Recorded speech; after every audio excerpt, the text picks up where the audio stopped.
Muy buenas noches, ¿cómo les va? Bendiciones, paz del Eterno sobre sus vidas. Un ratito antes, ¿sí? De lo que estamos acostumbrados, si bien de Gálatas, hemos empezado un ratito antes nada más, por una cuestión de sacar y hacer algunas aclaraciones importantes que tienen que ver con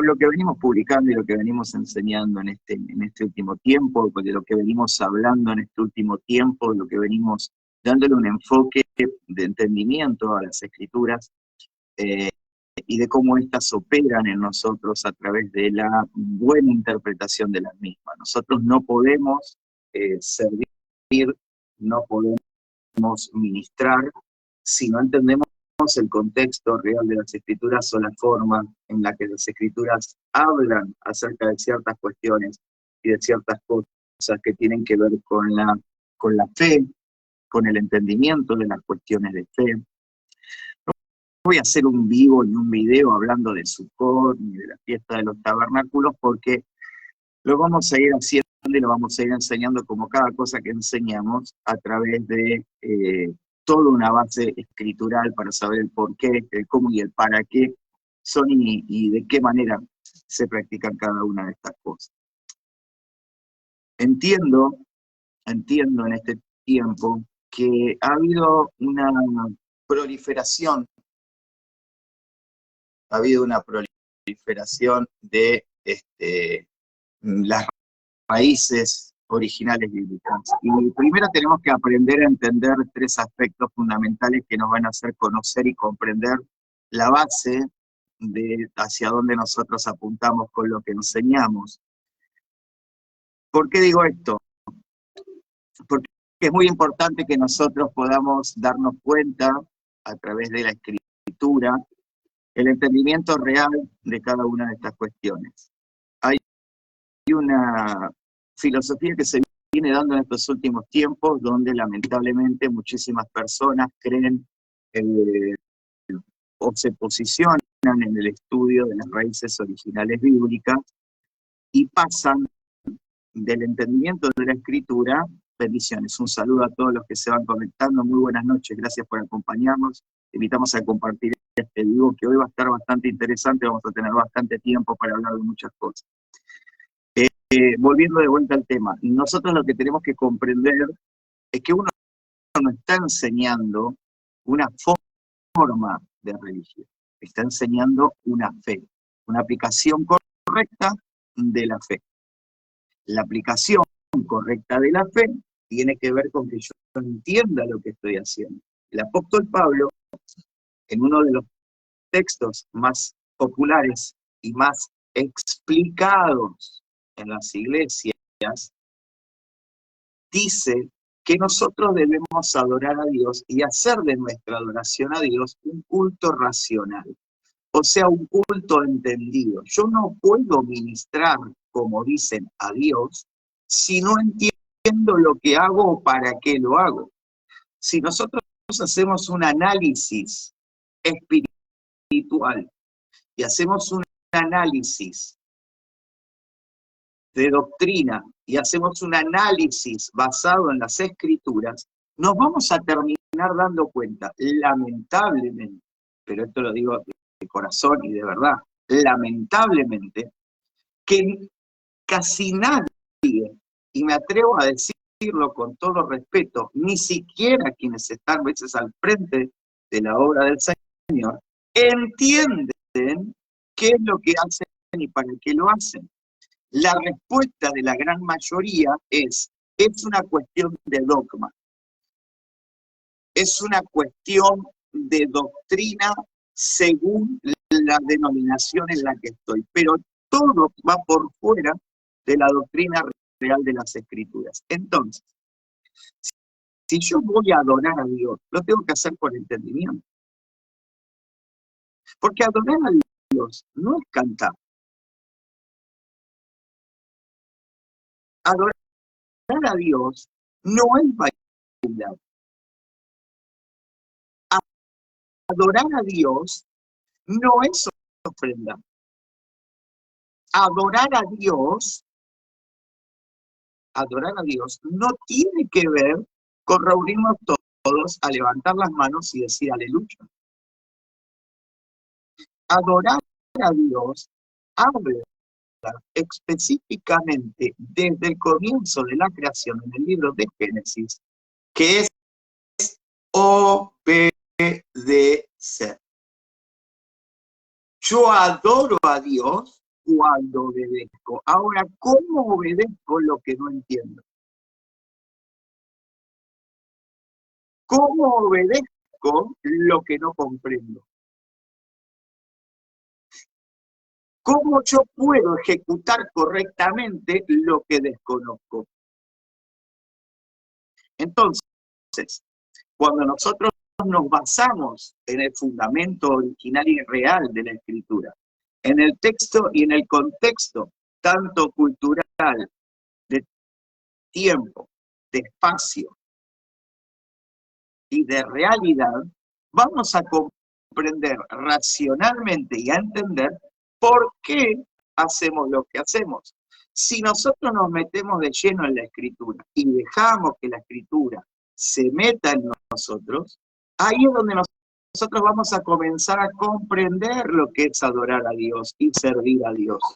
Se escucha todo el tiempo, se escucha y se escucha y se escucha todo el tiempo decir, voy a ministrar a Dios. Estoy ministrando la palabra. No, no estamos ministrando la palabra. Porque ministrar tiene que ver con encerrarse, meterse en comunión con Dios y trabajar a solas y directamente con Él. Lo que yo hago cuando hablo, cuando expongo, es presentar un mensaje, que es algo muy distinto. Pero si no comprendo la Escritura, si solo sigo reglamentaciones humanas, si solo persigo la doctrina denominacional y no la veracidad de la Escritura, nunca voy a terminar de adorar y servir a Dios como corresponde. Siempre lo voy a estar haciendo sujeto y sometido a una estructura impuesta por alguien. Si nosotros nos remontamos a los evangelios y nosotros nos metemos en la realidad escritural de los evangelios, nosotros vamos a comprender algo fundamental. Y esto lo vemos reflejado cuando Jesús entra al templo, cuando el Mesías habla con los fariseos, cuando nuestro Mesías se pone a charlar con los discípulos y les muestra cuáles son las cuestiones racionales y entendibles de lo que Él enseña y de lo que Él dice que nosotros debemos hacer para servirle.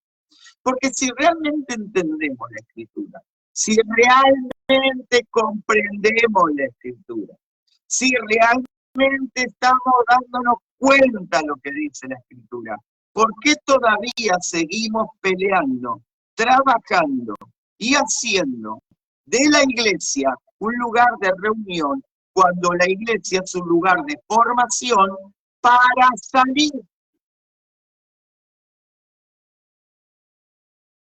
Repito, si realmente estamos entendiendo la Escritura, si realmente comprendemos el texto original, si tanto que hablamos que entendemos la doctrina de nuestro Mesías, ¿qué hacemos todavía encerrados entre cuatro paredes, esperando que nos traigan la comida, esperando que nos oren, esperando que nos enseñen, esperando que nos mastiquen la palabra y nos la tiren en la boca, que no accionamos hacia afuera?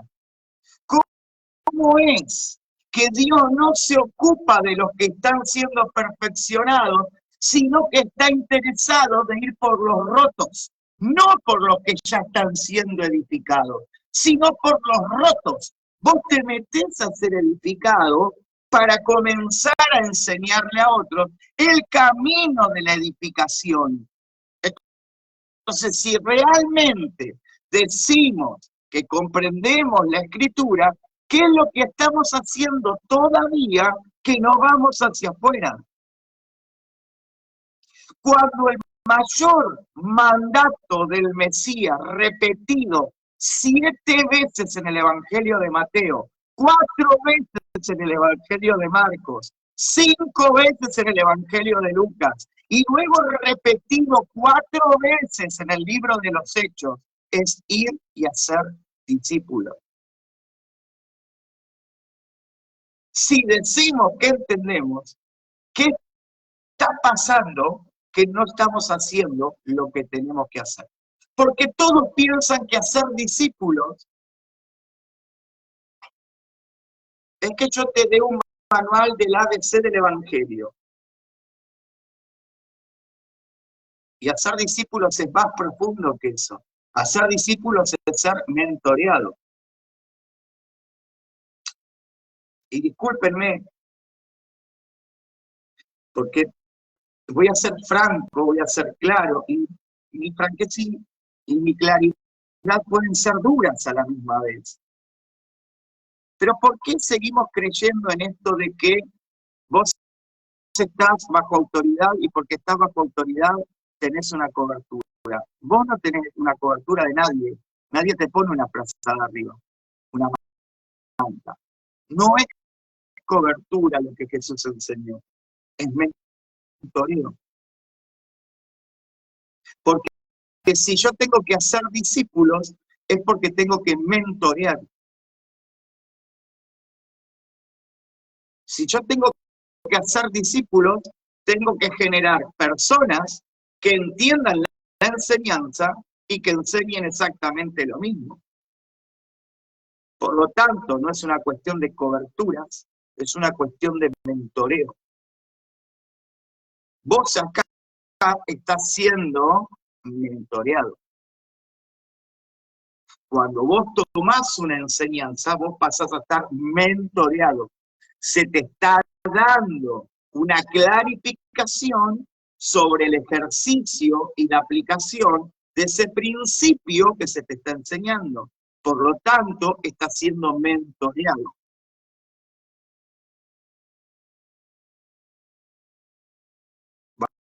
Vamos entendiendo.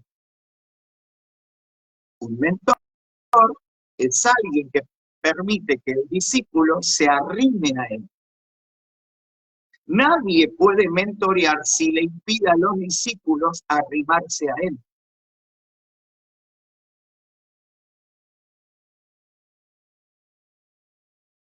Un mentor va directamente al trato con sus discípulos. No tiene intermediarios para el trato con sus discípulos. No pone a otros, espera, llama a la secretaria, fíjate lo que ella te dice. No, el mentor interactúa con sus discípulos. No existe el mentoreo sin interacción. No existe el mentoreo si solo ves a alguien que te enseña el domingo atrás de un púlpito y después no hay más contacto directo, sino que todo lo que vos necesitas pasa por intermediario. Si todo lo que vos necesitas pasa por intermediario, vos no estás siendo mentoreado. Tampoco estás siendo discipulado.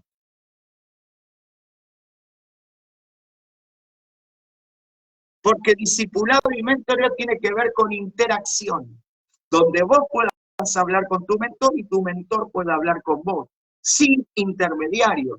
Los discípulos no tenían intermediarios, hablaban con su mentor, tenían una relación con su mentor. Jesús no le mandaba un mensaje a los otros discípulos por medio de Pedro, no, se los daba a él. Les enseñaba a él. Esos 120 que vos ves en el libro de los Hechos, que estaban reunidos en lo que llaman el aposento alto, tuvieron una interacción con el maestro. tuvieron una relación de ida y vuelta con el maestro. No hubo intermediarios en el medio. ¿Cómo podés discipular a alguien poniendo intermediarios en el medio? Entonces, cuando decimos que nosotros predicamos una doctrina que va de acuerdo a la Escritura, entonces, ¿por qué no se hace lo que dice la Escritura? Porque la Escritura a mí me enseña otra cosa.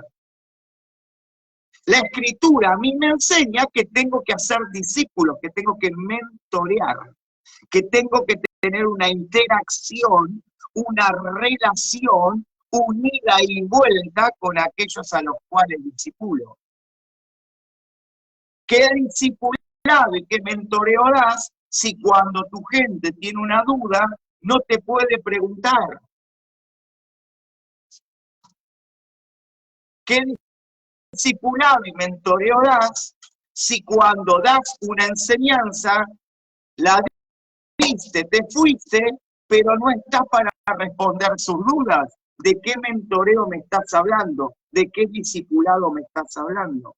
Entonces, cuando nosotros decimos y nos molestamos porque nos enseñan la Escritura desde su percepción real y la originalidad del texto para poder comprenderlo, es porque realmente estamos más interesados en que no se descubra la verdad que se predique la verdad. El apóstol Pablo dice, si alguno les predicara un evangelio diferente al que han conocido, sea para ustedes anatema. ¿Cuál es ese evangelio diferente que se predica que no es el que es realmente conforme al que fue predicado y fue enseñado? El evangelio que te enseña motivación, el evangelio que no te enseña la verdad de la Escritura, el evangelio que te oculta las verdades reveladas, el evangelio que no te enseña la realidad de lo que es ser discípulo, el evangelio que no te explica lo que es ser mentoreado. Ese es el falso evangelio. El evangelio que está atado a dogmas denominacionales, pero no está sujeto a la textualidad de la Escritura. Porque este es un desafío que está marcado para este tiempo. Y es cuánto de lo que están predicando va sujeto a lo que está en la Escritura.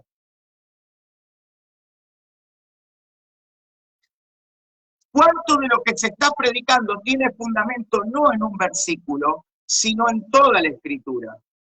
Porque si no está sujeto a toda la Escritura, no es un verdadero evangelio, porque el evangelio es la buena nueva de salvación conforme a lo declarado en las Escrituras. Porque estaba en un etíope, en un carro, yendo por el desierto, y dice que estaba leyendo en las Escrituras al profeta Isaías. Y mientras leía el profeta Isaías, se le acerca Felipe. Y cuando se le acerca al Felipe, Felipe le dice al etíope, ¿qué estás leyendo? Y él le dice, estoy leyendo al profeta Isaías que habla acerca de un Mesías. Y Felipe le dice, te voy a explicar toda la Escritura. Y le predica el Evangelio del Mesías, le enseña el Evangelio del Mesías, le clarifica los textos que estaba leyendo, y el eunuco etíope se convierte, porque le estaba predicando un evangelio verdadero, basado no en un texto, no en lo que dice la denominación, no en lo que dice el presidente del consejo pastoral, sino le estaba predicando un evangelio conforme a lo que dice toda la Escritura. Toda la Escritura, no una parte. ¿Y qué Escritura estaba en los tiempos de Esteban? ¿Qué Escritura leían los primeros discípulos? ¿Qué Escritura hablaba Pablo? ¿De qué Escritura profetizó Juan el Apocalipsis? si no es de la Torá, del Tanaj, del Antiguo Testamento? Ah, ya empezamos. No, escuchá. Porque si vas a predicar y vas a enseñar, tenés que tener literalidad con la palabra. Si no tenés literalidad con la palabra, el evangelio que me estás predicando es un evangelio anatema. Si no va de acuerdo a todo lo que está en toda la escritura, tu predicación es anatema. No es revelada, no viene del espíritu y tiene fundamentalismo humano. Porque si yo repito como un CD todo el día, porque toda la escritura es inspirada por Dios, entonces yo tengo que predicar un evangelio bajo la literalidad de toda la escritura. Si no, el evangelio que te están transmitiendo es mentiroso, es impuro y no tiene nada que ver con la verdad. Si nosotros agarramos hoy todas las doctrinas que se desprenden denominacionalmente y nos ponemos a leer el arrianismo, el calvinismo, el luteranismo, no sé, todos los sismos que hay, nos vamos a confundir, porque son bases anatemas, porque no están comprendidas desde la literalidad de la escritura. Porque son ideas y percepciones, porque unos te dicen que la Trinidad existe, otros te dicen la Trinidad no existe, otros te dicen algunos se salvan, otros te dicen se salvan todos, otros te dicen que el infierno no existe, otros te dicen que el infierno existe, otros te dicen que los dones están vigentes, otros te dicen que los dones... ¿Cuál es la verdad?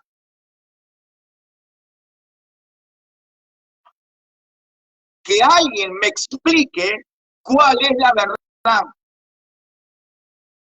Para mí, la verdad son las palabras de Yahshua del Mesías, porque las palabras que yo hablo, dijo el Mesías, son las que tienen espíritu y son las que tienen vida, son las que están literalmente ligadas a la escritura, porque él no vino a abolir la escritura, él vino a que la escritura se cumpla. Entonces, o tomamos la literalidad de la escritura, o solamente predicamos falacias de hombres, doctrinas humanas, evangelio anatema.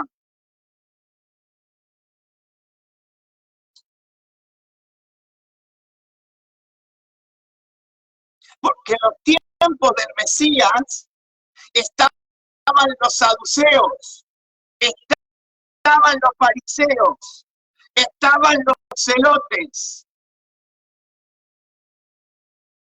estaban los esenios, que tenían diferentes posicionamientos doctrinales y que enseñaban diferentes posicionamientos doctrinales. Y Jesús, el Mesías, y te voy a hablar en idioma cristianizado para que no me digan que digo Yahshua, pero no se enojen.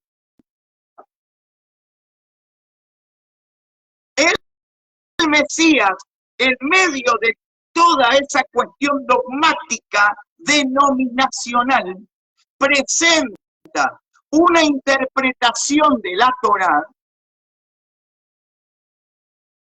tan clara y tan precisa que permite al hombre no basarse en las obras de la ley, sino en la literalidad de la escritura.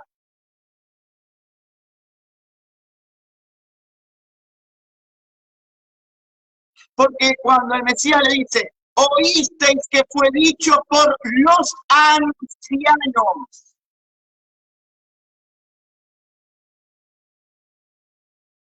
Ojo por ojo, diente por diente. Mas yo digo, al que te hiera en una mejilla, dale también la otra. ¿Por qué Jesús utiliza el término Oíste que fue dicho por los ancianos, porque les estaba hablando de doctrinas interpretativas que no eran la literalidad de la Torá. Por eso dice, yo digo, al que te hiere una mejilla, dale también la otra. Y en la Torá no dice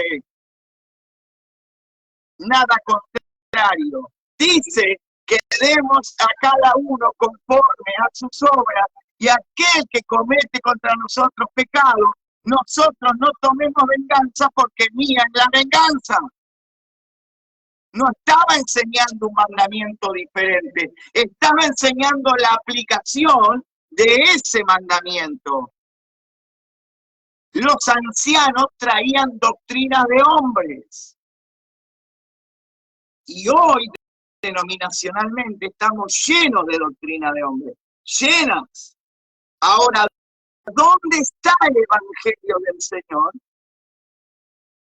Cuando lo único que se predica son dogmas de fe para ser salvo y no se enseña la realidad que te hace salvo.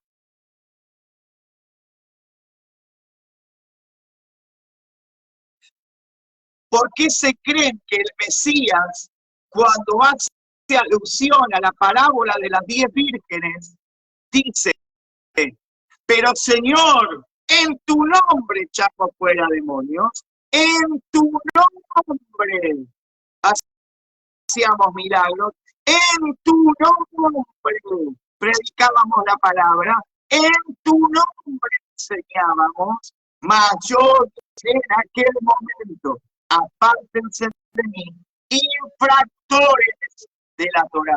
No, apóstol, no dice eso. ¿Por qué no dice eso? Porque la traducción dice, apártense de mí, hacedores de maldad. Bueno, traduce mal la palabra textual. La palabra textual dice infractores. Infractores de la Torá.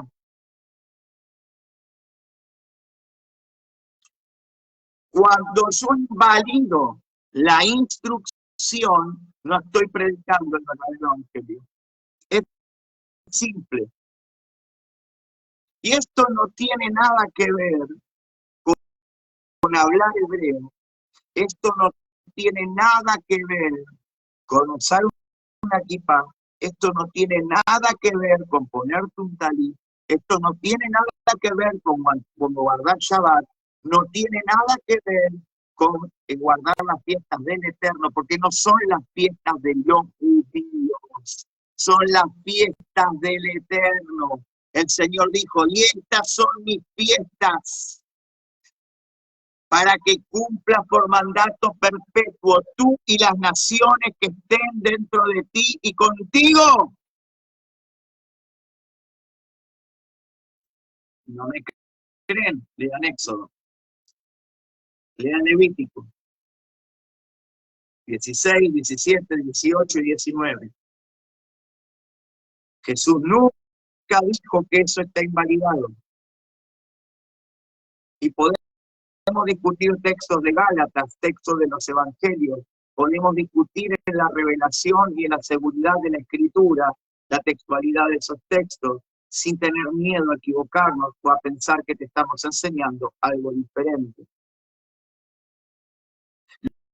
Lo que pasa es que si enseñáramos la verdad tal cual es, se terminaría toda esta cuestión separatista dentro del pueblo evangélico que ha generado tanta controversia y que hasta el día de hoy sigue generando tanto conflicto, porque donde vos pones una cosa que no le cae bien al otro, enseguida te comienzan a agredir, te comienzan a hablar con palabras totalmente fuera de lugar, escudándose en textos bíblicos, pero mostrando su bronca, su ira y su enojo, cuando la verdad les es revelada a todos para que entiendan. Molesta la verdad, porque la verdad te humilla y confronta tu soberbia.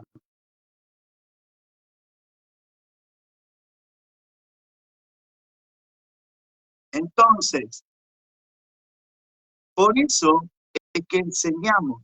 Por eso es que explicamos. Nadie está predicando un evangelio diferente, sino que estamos predicando el evangelio conforme a la literalidad de la Escritura. Sin abolir nada, sin sacar de en medio nada, sino enseñando la verdad. A un precio que hace que muchos te dejen de hablar, que muchos te agredan, que muchos te ataquen y que muchos te impidan el poder seguir enseñando a través de un montón de hostigamiento que no vale la pena. Porque cuanto más persiguen la verdad más crece. Cuanto más persiguen la verdad, más expuesta queda la mentira. Cuanto más persiguen la verdad, más firme es el carácter de aquellos que están dispuestos a dar la vida por enseñar la verdad del Evangelio, la única verdad que te hace libre. Porque la única verdad que te hace libre es la que está en la Escritura. No hay nada fuera de la Escritura que te sirva para ser salvo. No hay nada fuera de la Escritura que te haga ser diferente. No hay nada fuera de la Escritura que te pueda transformar. Por eso hay gente que va todos los días a la iglesia, se mete todos los días entre cuatro paredes y su vida sigue siendo un desastre. Su vida sigue teniendo un montón de conflictos. Es por eso que muchos todavía están en los lugares de ministerio y nunca fueron procesados, nunca fueron tratados, nunca fueron moldeados, nunca fueron trabajados por el Espíritu Eterno, porque nunca conocieron la verdad, no dejaron que la verdad se les revele, no se atrevieron a ser confrontados por la verdad. Entonces tenemos los casos de un montón de mentirosos, de falsos, de anatemas, de apóstatas, de herejes, predicando detrás de los púlpitos, un montón de mentiras y un evangelio anatema, un evangelio mentiroso que te hace creer en cosas de hombres, en que vos tenés que llamar papá y mamá a la gente, a los que están en autoridad, en que vos tenés que andar comprándole auto y casa a aquel que es tu ministro, en que aquellos que tienen y te predican de que vos tenés que hacer esto, que tenés que hacer lo otro, pero tu vida nunca cambia, tu vida nunca mejora, tu vida nunca se transforma, no hay revelación, no hay conocimiento verdadero, hay puras palabras y palabras y palabras y palabras, y todos los domingos, todos los miércoles, todos los martes, es lo mismo. Gloria a Dios, aleluya, 3 oraciones, 4 Padre Nuestro y a su casa. Y la vida sigue exactamente igual y no podés resolver tu problema. Y cuando vas a tu mentor, a tu supuesto mentor, no te da respuesta porque está ocupado, no te puede atender. Te atiende la secretaria, te atiende la hermanita que está en la iglesia, pero no te atiende tu mentor. ¿Por qué? Porque ya no hacen discípulos, ya no hay mentoreo, ya no hay enseñanza. Ya no hay relación discípulo-maestro.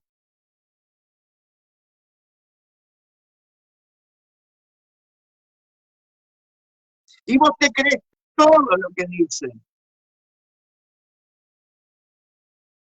Entonces seguimos haciendo de profetas que dicen, veo ahora volar el caballo blanco de San Martín que va llegando hasta tu casa para llevarte a caminar por la cordillera. Veo una montaña, sí, una montaña. Vas a predicar en el Monte Everest. Y seguimos creyendo en esa gente. Y seguimos hablando pavadas. Y seguimos sin entender la literalidad de la Escritura. Toda profecía dada por Dios primero nace en el corazón del Eterno. Del corazón del Eterno es puesto en la boca del profeta. Y cuando se suelta en la boca del profeta, es juzgada por la Escritura, es determinada por la Escritura. Si no va pegada a la literalidad de la Escritura, si no tiene paralelismo con la verdad de la Escritura, esa profecía es una mentira. Esa profecía es anatema. No lo digo yo. No lo digo yo, lo dice la Escritura.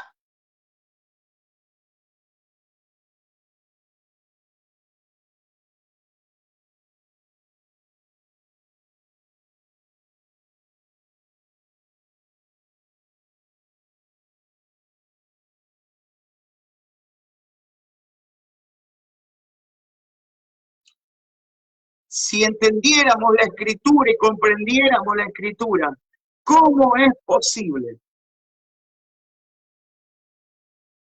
que alguien que habla de otros en público, que ataca a otros en público, después venga y te quiera dar una palabra de parte del Señor?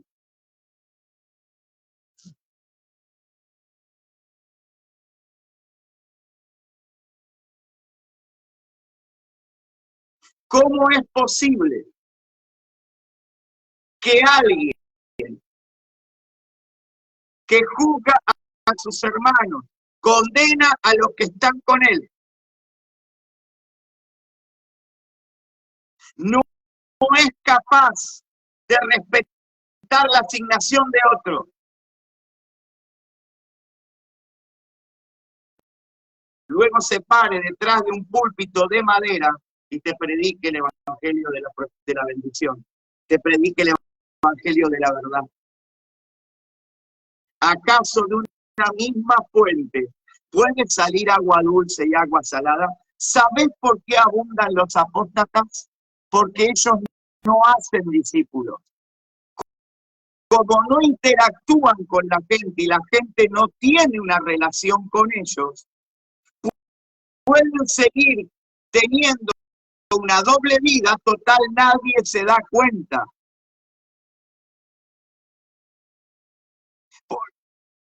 Por eso no hacen discípulos. Por eso están tan preocupados en subirse a los aviones y predicar de evento en evento antes de hacer discípulos.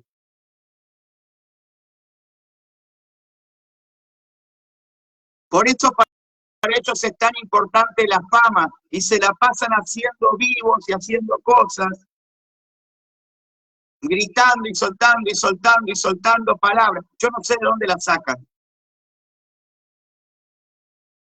O somos todos poco espirituales, o esta gente tiene una cama al lado del trono blanco.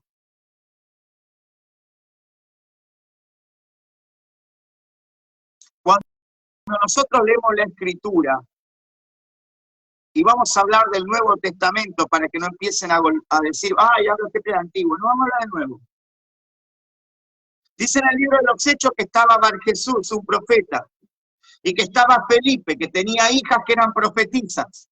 Nuevo Testamento, Nuevo Testamento, Espíritu Santo, gracia, dones, Nuevo Testamento, Dice que tenía tus hijas profetizas. Y cuando estaba Pablo reunido con ellos, las profetizas, sus hijas, le dieron una palabra a Pablo.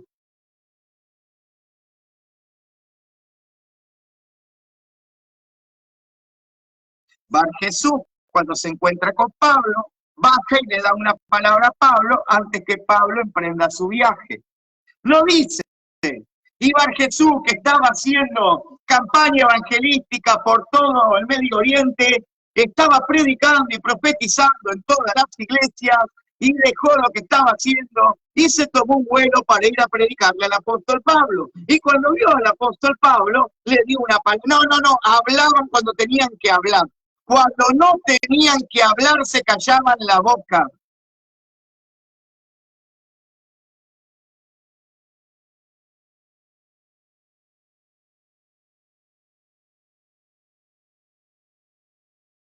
Hace unos días atrás alguien me dijo, y lo voy a contar porque me choca y me duele que la gente no comprenda. Y lo voy a decir para que entiendan de una vez.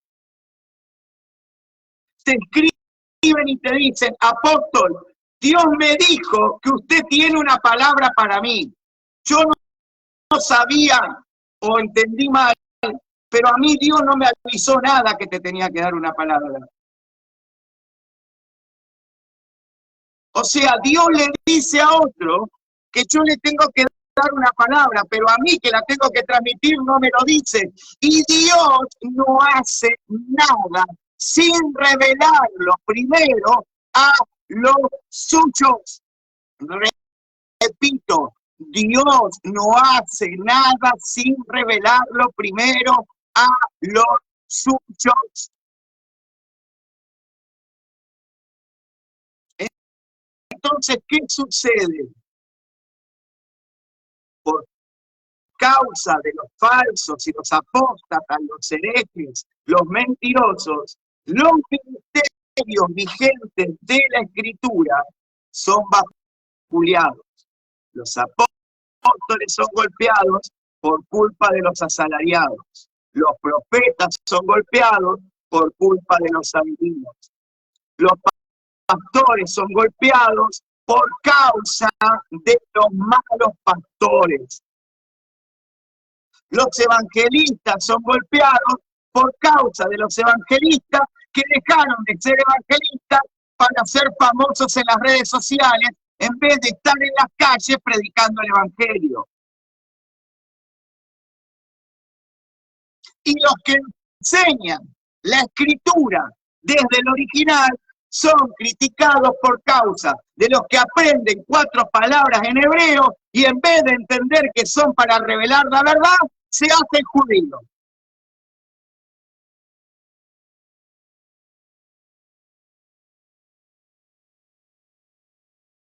¿Sabes por qué? Porque nadie escudriña, entiende y busca en las escrituras. Estudia 5 meses un curso de la epístola del apóstol Pablo a Timoteo y ya son maestros de la Biblia, ya son licenciados en escatología, ya son maestros en Apocalipsis. La palabra, si no es revelada, es información. Y la información es palabra muerta. La información con revelación, con comunión y con búsqueda de la verdad es palabra de Dios.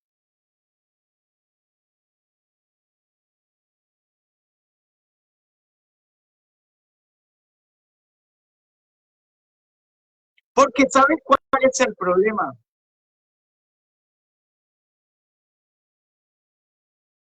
Hoy estaba en una reunión que teníamos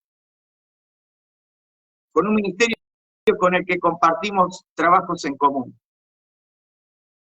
O sea, otro ministerio, otra congregación, donde los líderes de ese lugar y quienes hablan comparten una relación de trabajo, trabajamos en conjunto, porque se puede trabajar con otros. El problema es que nadie quiere, porque todos quieren ser jefe, todos quieren ser cacique, todos quieren figurar, todos quieren dominar a todos quieren mostrar lo que saben. Bueno, con esta gente, con estos hermanos, nosotros trabajamos juntos. Y son hermanos de diferentes congregaciones, y estudiamos, y charlamos, y se predica, y se habla, y escuchamos la enseñanza de uno, del otro. Nadie ataca a nadie, nadie golpea a nadie.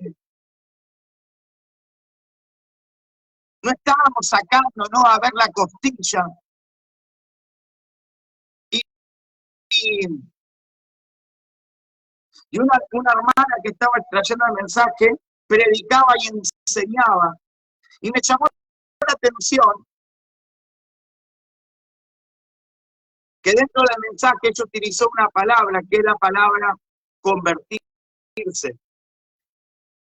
Y mientras meditaba en eso, el Señor me trajo a revelación y a colación algo muy fuerte.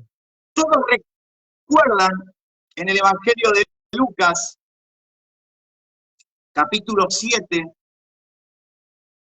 verso 36 al 50, hay un suceso extraordinario.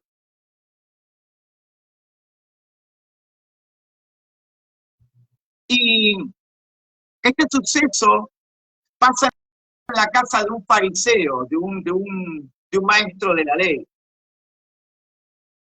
Y este fariseo dice que le ruega a Jesús para que Jesús vaya a comer a su casa. Este fariseo invita a Jesús, Jesús entró a su casa, se sentó a su mesa, y mientras Jesús estaba sentado a su mesa, esta está en Lucas 7, del 36 al 50. Mientras Jesús estaba sentado a su mesa, entra una mujer.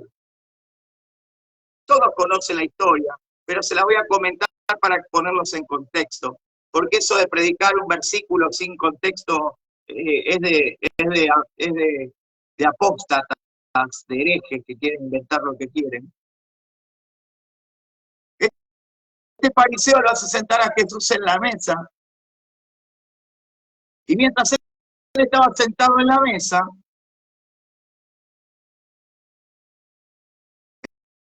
entra la mujer, una prostituta. ¿Saben quién era María de Betania, no?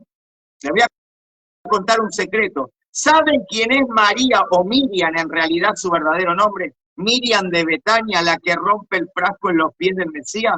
¿Saben quién es? Es la hermana de Lázaro. María de Betania es la hermana de Lázaro, la que rompe el frasco de perfume. Por eso, cuando Jesús en capítulos más adelante está con ellas, Marta estaba turbada y afanosa, pero María estaba a los pies del Maestro, porque María había elegido la mejor parte. María había sido restaurada por el Mesías, por su primo, en realidad eran primos. Pero esto ya lo enseñamos, esto lo tenemos en el manual, en el manual de Interpretando las Escrituras, contamos la historia para que vean que hay suficiente para confirmar que esto es así. Pero no me quiero ir de tema. Entra María, o Miriam, como se llamaba en realidad, y se postra a los pies del Mesías, rompe el frasco de perfume, de nardo puro, el más caro que había. Y si te agarra un profeta de la prosperidad, te estaría hablando de poner plata y de romper tu perfume, o sea, de poner un billete, y no te estaría hablando de esto, pero yo te voy a enseñar esto. Dice que rompe el frasco de perfume, lava los pies del Mesías, los moja con sus lágrimas y con sus cabellos los enjuaga, o sea, los seca.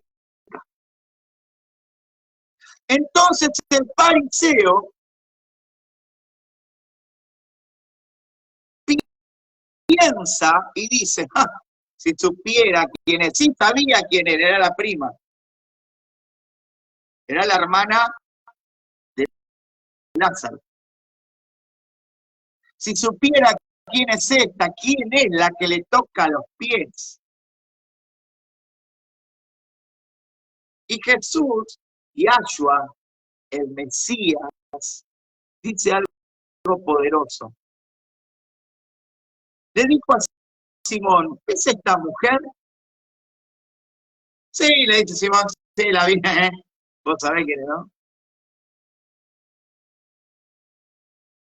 Entré a tu casa y no me diste agua para mis pies, mas esta ha regado mis pies con lágrimas y las ha enjugado con sus cabellos. No me diste un beso, mas esta desde que entré no ha cesado de besar mis pies. No ungiste mi cabeza con aceite, mas esta ha ungido con perfume mis pies. Por lo cual te digo que sus muchos pecados le son perdonados, porque amó mucho. Mas aquel a quien se le perdona poco, poco ama. Y acá viene la parte del mensaje de esta noche que no va a gustar. Y ella le dijo, y a ella le dijo, tus pecados te son perdonados. Y a los que estaban justamente en la mesa, sentados, comenzaron a decir entre sí, ¿quién es este que también perdona pecados? Pero él le dijo a la mujer, tu fe te ha salvado, vete en paz. ¿Qué entendemos de esto que está acá? Te voy a poner en contexto para que vos comprendas. Yahshua, el Mesías prometido, había sido invitado por un fariseo a su casa, y este, en vez de atenderlo como un rabí, como un maestro, como un padre, lo atendió como uno más.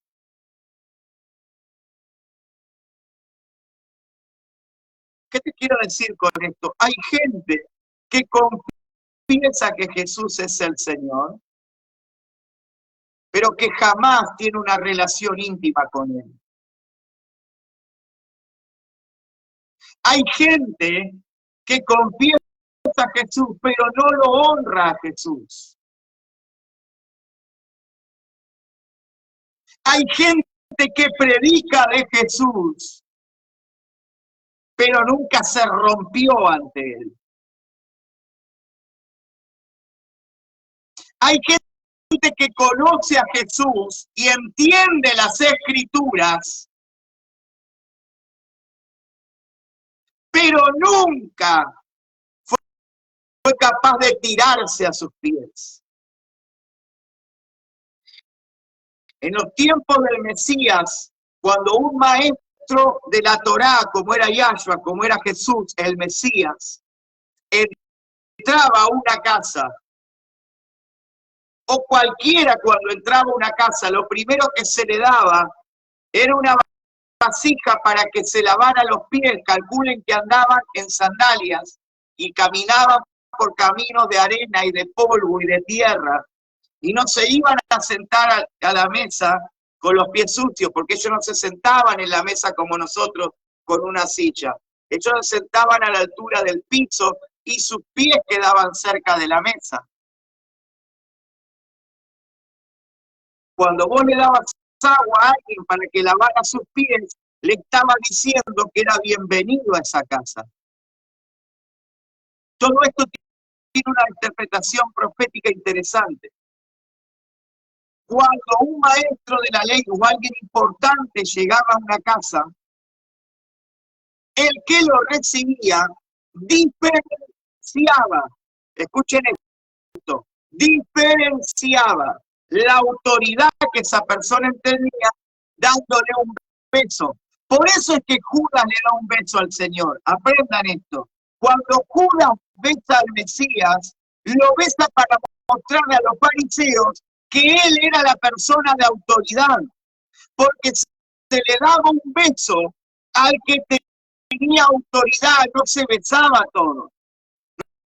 No es que andaban a los besos con todo lo que entraban, no, no, no. Se le daba beso solo al que tenía autoridad, porque era una señal de respeto y de sumisión a su responsabilidad.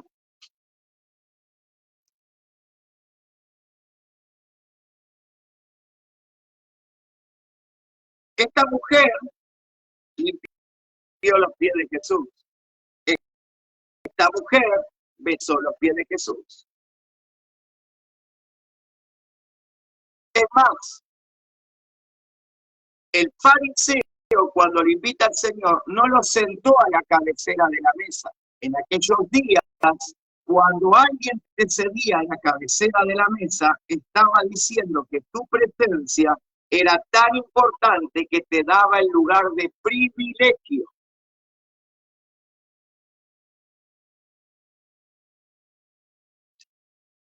Sin embargo, este hombre, este fariseo, no le dio lugar en la cabecera de la mesa al Señor, sino que lo sentó en cualquier lugar, no dándole la relevancia que él tenía.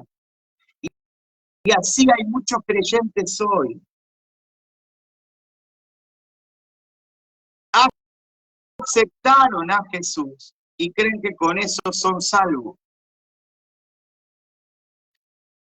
Confesaron a Jesús y creen que con eso son salvos. Pero lo que te forma, lo que te trata y lo que te permite acceder al perdón por medio del Mesías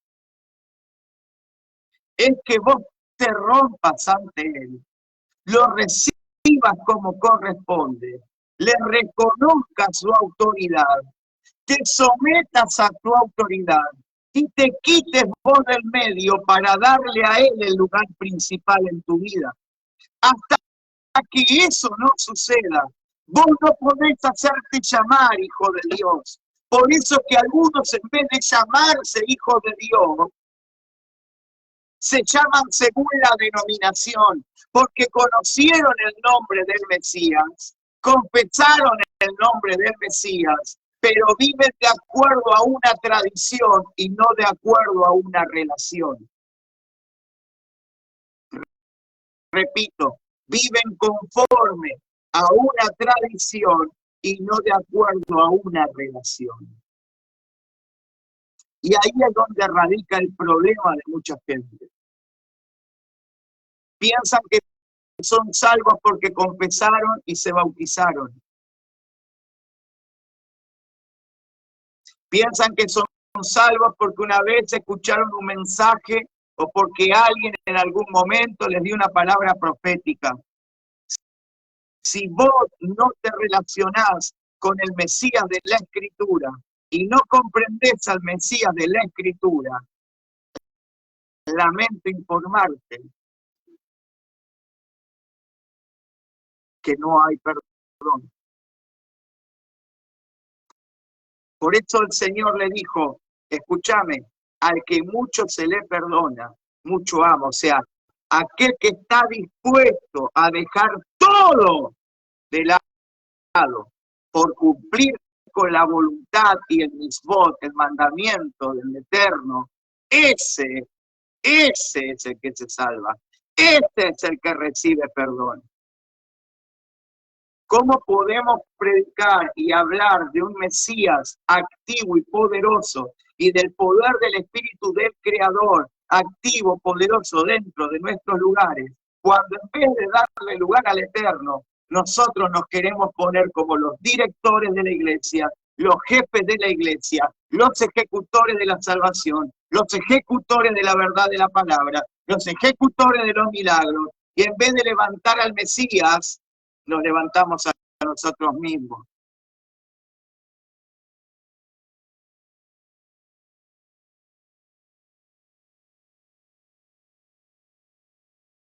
Si realmente le damos lugar al Señor en nosotros, ¿qué nos pasa que no hay cambios? ¿Qué nos pasa que no hay transformación?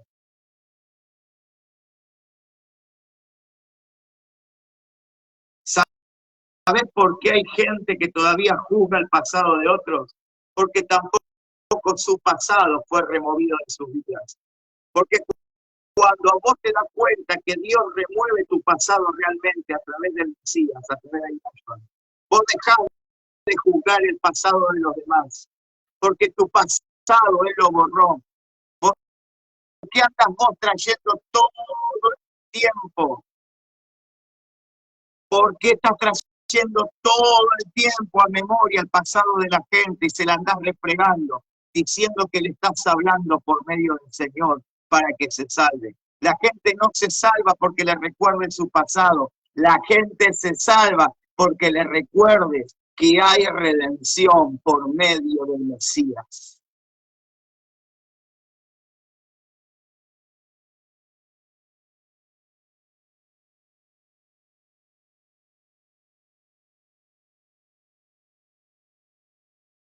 Vos podés criticar que uno pueda usar un taller.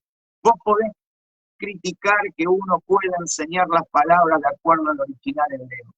Vos podés criticar lo que quieras, pero antes de criticar, te animo a que hagas una retrospección, te metas para adentro, evalúes tu vida. Si la doctrina que vos estás siguiendo es la real, ¿por qué te arrodillás delante del púlpito?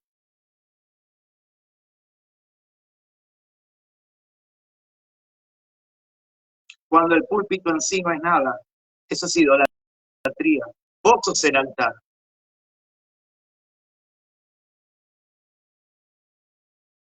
Si la doctrina basada en el original que te estamos trayendo es mentira, ¿qué verdad estás siguiendo? ¿Qué verdad estás siguiendo? Cuando negás a Dios haciendo la voluntad de las normativas de una denominación antes que las normativas que están en la Escritura.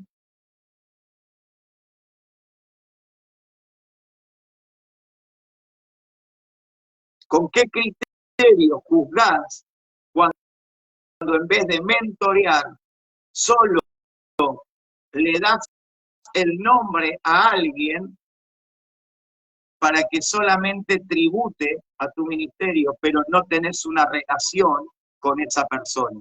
no interactúas con esa persona. ¿De qué evangelio me predicas cuando el Señor mandó a ser discípulos por medio del mentoreo? Entonces, cuando vos me muestres las obras verdaderas de tu evangelio, voy a aceptar que no es anatema.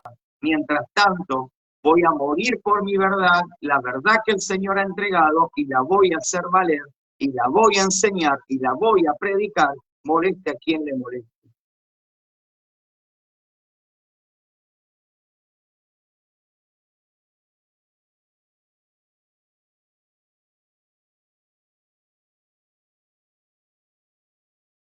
Entonces, uy, te pasó mucho la hora, disculpe, ya lo dejo libre.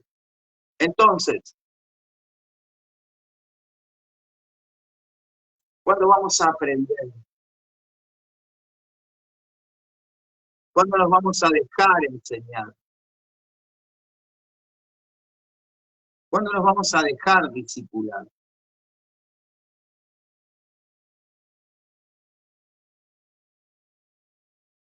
Hay algunos que están más empecinados en ver cuánta gente los quiere que ver en cuánta gente realmente se deja enseñar.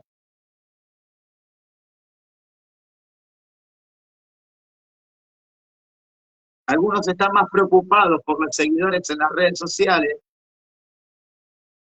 que por los discípulos.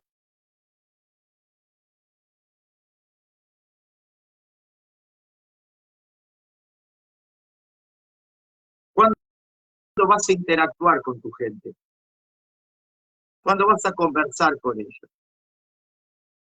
¿Cuándo ellos van a poder escribirte y vos vas a poder contestarlo? Siempre vas a poner un intermediario. ¿No?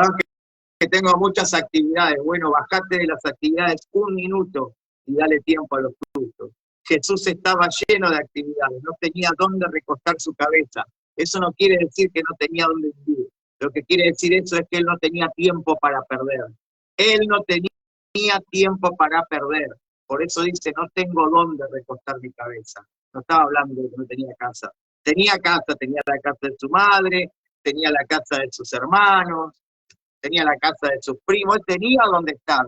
No tenía tiempo de descansar, no tenía tiempo para perder. Había mucha tarea para hacer, pero la tarea no consiste en hacer hacia afuera, lejos, cuando a todos los tuyos los tenés famélicos de hambre. Dales de comer a los tuyos, dale de comer a la gente que discipulás. Si realmente la discipulás, dale tiempo, interactúa con ellos, que haya un ida y vuelta. Y este es un consejo para los que son discípulos, y de parte del Eterno se lo doy por medio del Espíritu del Creador. Y les digo de parte del Eterno, por favor, los que son discípulos, aprendan a interactuar con sus mentores, déjense enseñar, basta de perder el tiempo, basta de poner excusas, siempre hay una excusa. Siempre hay un motivo para no aprender algo, para no estar atento.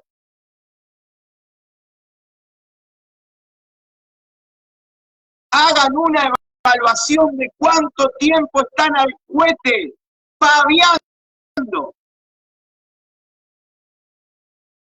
Porque si me decís que invertís con tu familia y lo que hacés es tirarte en un sillón a mirar cualquier pavada, no le estás dando tiempo a tu familia. Entonces no pongas la excusa de que no tenés tiempo.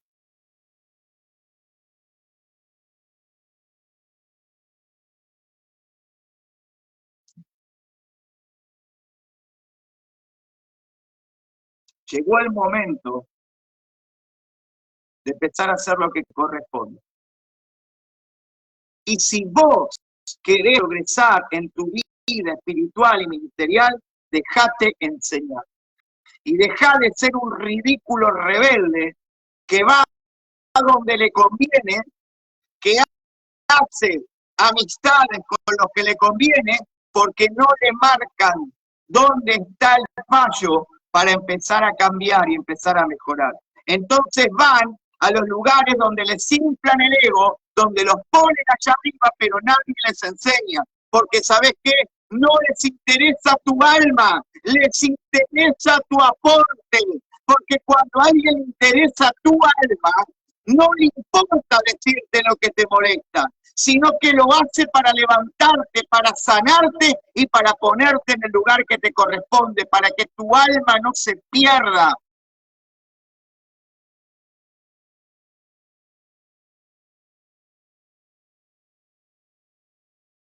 Basta de querer llenar lugares, tenemos que llenar de Dios a la gente. Esa es la tarea. Esa es la tarea. Y se me fue la hora y no enseñé el libro de Gálatas. No, no me maten. Voy a hacer todo lo posible por enseñar el próximo domingo el seminario de Gálatas. Te mando un abrazo grande.